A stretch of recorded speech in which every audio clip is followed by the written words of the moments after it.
I think what helped us the most is our storytelling sih. Jadi kayak about how kita itu kayak what value kita bisa bring into this market gitu. Karena kan yang buat sepatu banyak. Dan dulu banyak, dari sekarang juga banyak. When I was working for Nike in the US, itu aku belajar banyak banget. Tapi I learned that mereka tuh make their own trend basically. Keren banget ya.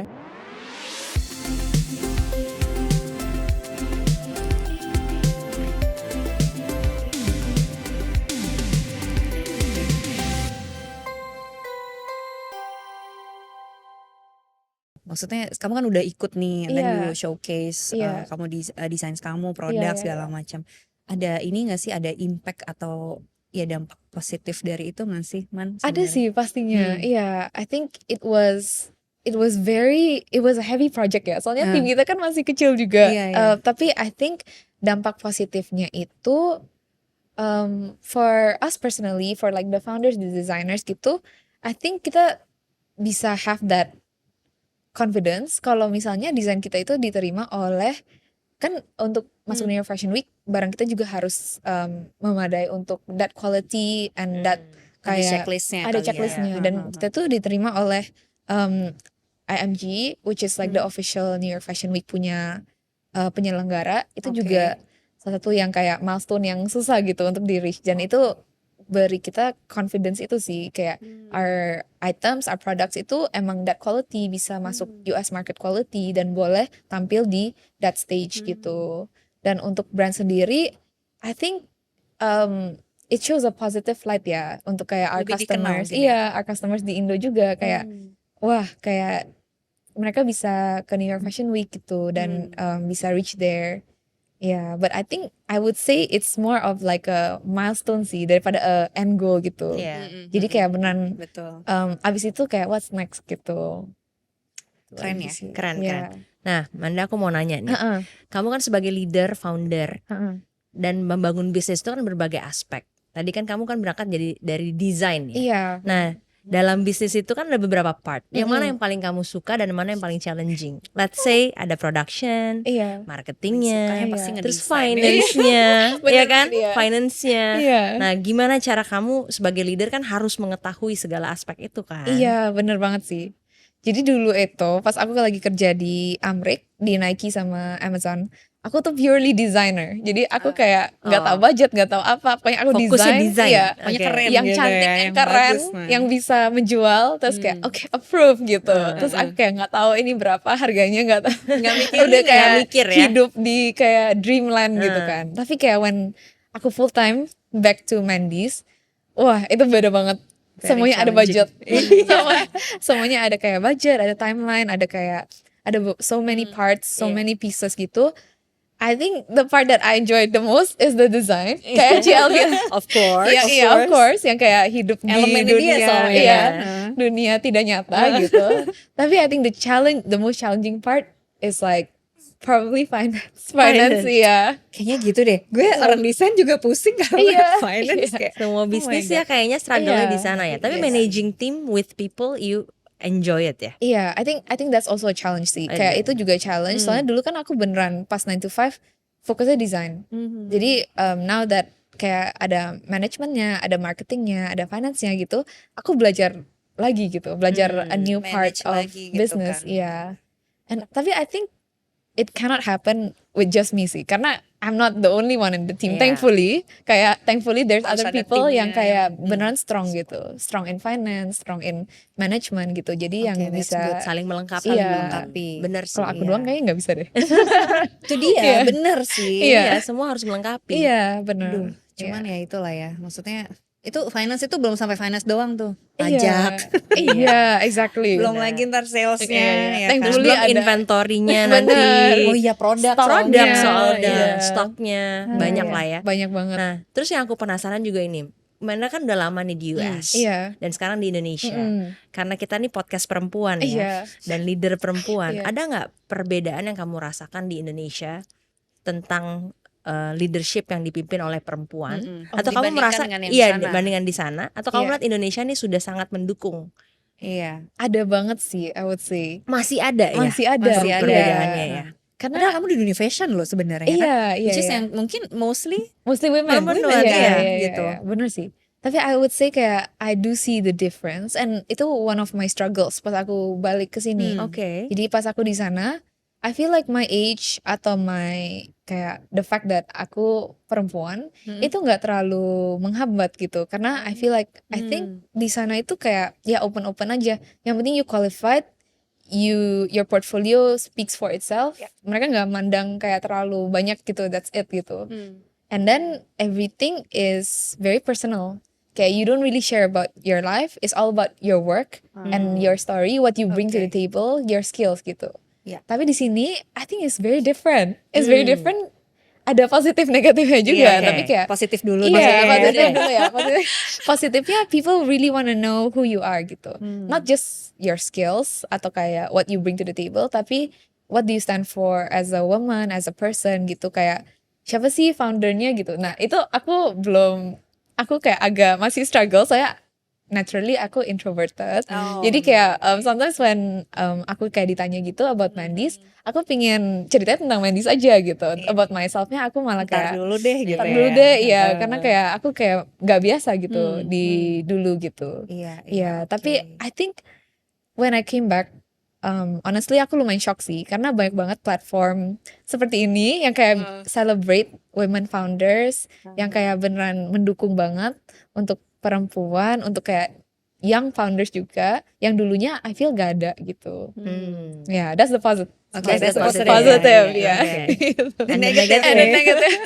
And the negative, I think mungkin kayak bukan just because I'm a woman, but maybe because I'm also quite young compared to the others. I feel like masih ada stigma itu, kayak nggak apa-apa lah, masih muda, masih coba-coba dulu, kayak kamu entar lah, kayak baru you'll find your true success in the future gitu.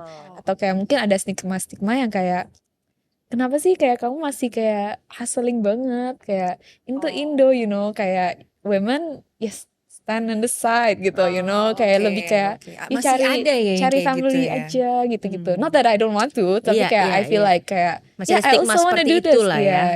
Kayak ngapain sih cewek kerja keras-keras loh. Tapi I think it comes from a place of love gitu mungkin sometimes. Karena budaya kali ya. Betul. Kayak mereka kasihan kali ya, kayak aduh aku kayak capek gitu kan. Tapi kayak I like it gitu. Iya. Ngerti sih. Karena ya nggak semua. Ya misalnya kan perempuan juga, even perempuan kita punya path yang berbeda-beda gitu.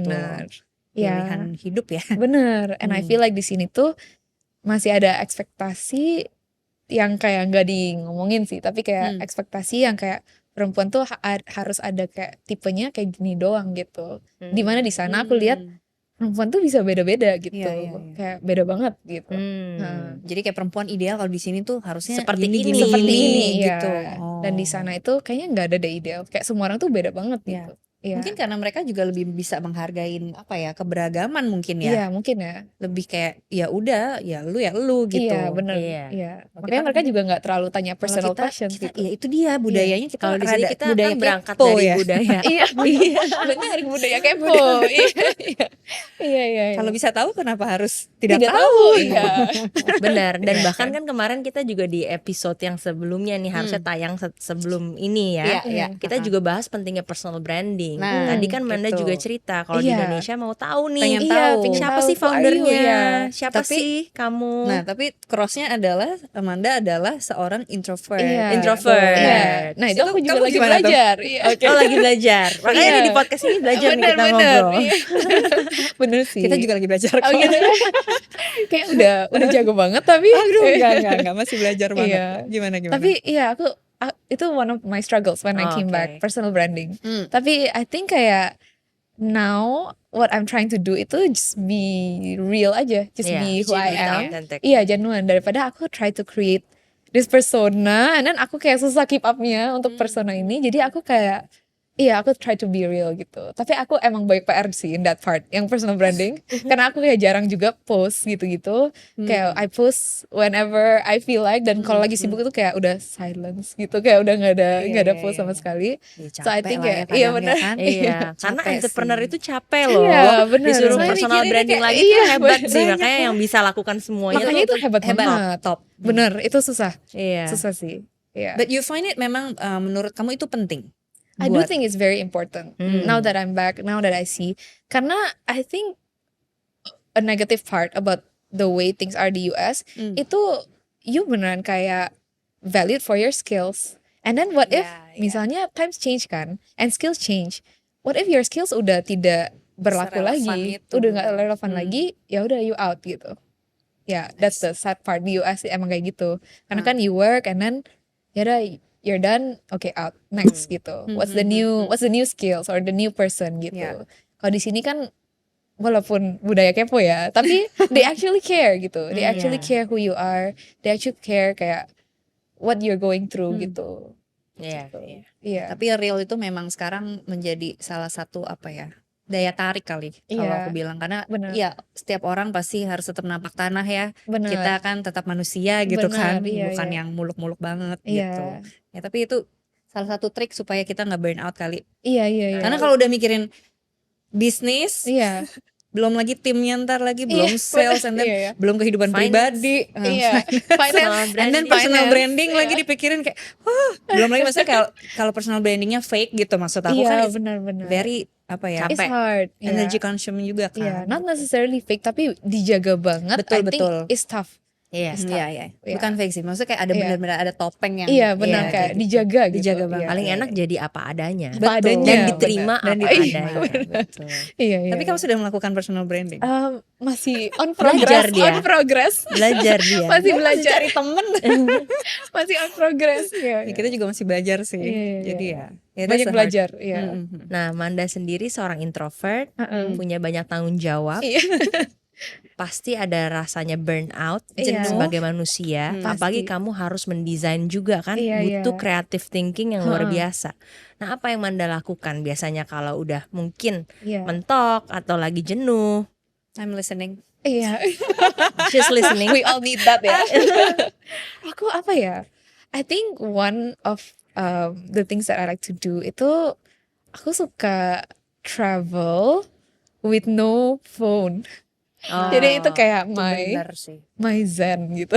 Travel with no phone. Just enjoying the moment. Just enjoying the moment. Sometimes kayak, tapi aku masih struggle sih sama itu. Karena kayak kadang-kadang kayak ini keren juga kontennya. Iya, keren juga. Aku kira kerja. Iya, kerjaannya partly kan konten gitu kan. Iya, kayak ini bagus nih kalau sepatu di gimana-gimana gitu kan. Kayak waktu itu aku ke Bali, aku juga bawa sepatu. Oke, kayaknya bagus nih kayak kalau di sini-sini gitu kan. Tapi sometimes it's nice to kayak just take in the moment with no kayak social media, no kayak gak usah record the moment atau kayak take a picture of the moment. Yang aku masih struggle, tapi I find that when I do that, aku lebih calm gitu, bisa stop for a while gitu. Iya. Oke, tapi ini mungkin masalah kayak ya itu kan tadi how Manda refresh iya. diri juga refresh kan. diri sebagai seorang introvert Biar di lebih this world. waras Iya. Lebih waras, lebih benar. waras Iya, kan. iya. Tapi kan when you get back to reality gitu, Iya. misalnya kayak ya kamu tetap harus, kan kamu anak kreatif kan. Aku Iya. juga kan orang kreatif kan. Kamu mengalami kreatif block nggak atau nggak pernah? sering. Oh sering ya. Sering, iya. Nah itu biasa kamu ngapain tuh kalau cari inspiration? Itu tuh I think aku selalu go back to the basics lagi, which is like basicku kan gambar, jadi gambar gitu. Like itu kayak terapi kamu Itu juga kayak kayaknya terapi ya. Kayak gambar atau kayak nonton videos about kayak abstract tuh kayak di series di Netflix yang tentang creative ada people. Iya, creative people how Aku they baru find their zen gitu. Iya. Aku nonton that stuff yang kayak wah, mereka tuh ternyata find inspiration dari plants atau kayak dari apa gitu, terus kayak oh interesting juga, something kayak yang bisa membantu memacu inspirasi lagi gitu. Oke. Nah ini aku pengen tanya, untuk masalah desain kan kamu masih handle sendiri atau kamu udah ada tim sekarang? Aku ada tim sih. Oh sudah ada tim. Tapi kamu beneran bisa mendelegasikan atau you still have to hands? Oh that's the real question.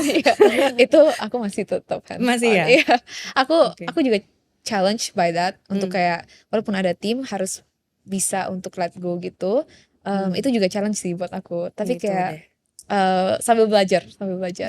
That's the only challenge yang emang aku kan juga ada, misalnya I have an agency juga gitu, kreatif agency untuk mendelegasikan something walaupun yang ada orangnya delegasinya itu different gitu kan, kayak itu susah. Kayak kamu harus train atau apa nggak mungkin kalau kayak tim kamu? Tapi what I realize is kayak dulu kan aku kayak susah banget untuk delegasi, and then what I realize is itu tuh gak efektif buat aku, tapi buat mereka juga. Jadi for my team, it's also hard for them to know what I envision kalau mereka tuh nggak ada chance untuk melakukannya gitu. Jadi itu tuh learning buat kita berdua sih. Dan what I realize is lama-lama they get it gitu. Oh, we're in the same page gitu. Kita bisa kayak complete each other, and even sometimes tuh mereka kasih ide-ide yang for me I think wow ini keren banget. I didn't think of that gitu. Jadi kayak lama-lama aku lebih bisa delegasi sih.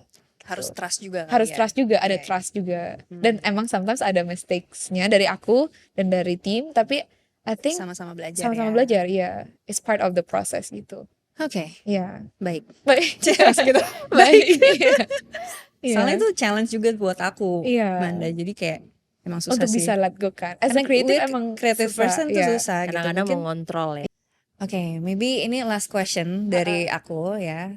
Kamu ada tips nggak buat perempuan yang lagi ngedengerin, ladies ya di luar sana yang mungkin maybe mau mencoba bikin brand atau bisnis mereka sendiri gitu. Kira-kira what's the key ingredients yang mereka harus punya? Versi Amanda. Boleh aku coba ya. I think one of the tips that aku bisa share itu be authentic sih, be real in what you believe in, and kayak be proud of that gitu. I think one of my struggles dulu is that aku tuh takut apa yang what I think itu kayak mungkin gak diterima the same way kali ya, gak di persepsi kita beda gitu. Tapi it turns out when I really share how I feel beneran, itu banyak yang feel that way juga gitu. Karena as humans kan we go through the same things kan, similar things. Jadi bisa find people yang beneran share that same value juga. And I think the second one itu have a good value proposition, which is like kenapa your brand is different than somebody else's gitu. What new value yang you add to society with this new brand gitu. Jadi be authentic, terus have good value added. Itu penting sih, penting sekali. Karena biar stands out ya kan, kita harus punya, ya itu tadi 2 value itu. So thank you so much. Thank you so much. Sukses terus buat Mandy Shoes. Thank you. Aku menunggu collab-nya ya. Pasti. Kayaknya keren deh. Soalnya tadi udah ada bocoran-bocoran. Kayak bakal keren gitu. So thank you so much once again. Sukses terus buat Amanda, buat Mandy Shoes juga. Dan aku mau say thank you juga buat ladies yang udah dengerin podcast kita. Semoga podcast ini juga bisa membawa inspirasi buat kalian. Maybe start something new. Mungkin udah lagi bikin something gitu kan ya, lagi ongoing. So sukses terus juga buat kalian nonton. Jangan lupa untuk share, subscribe, dan like. See you. Bye.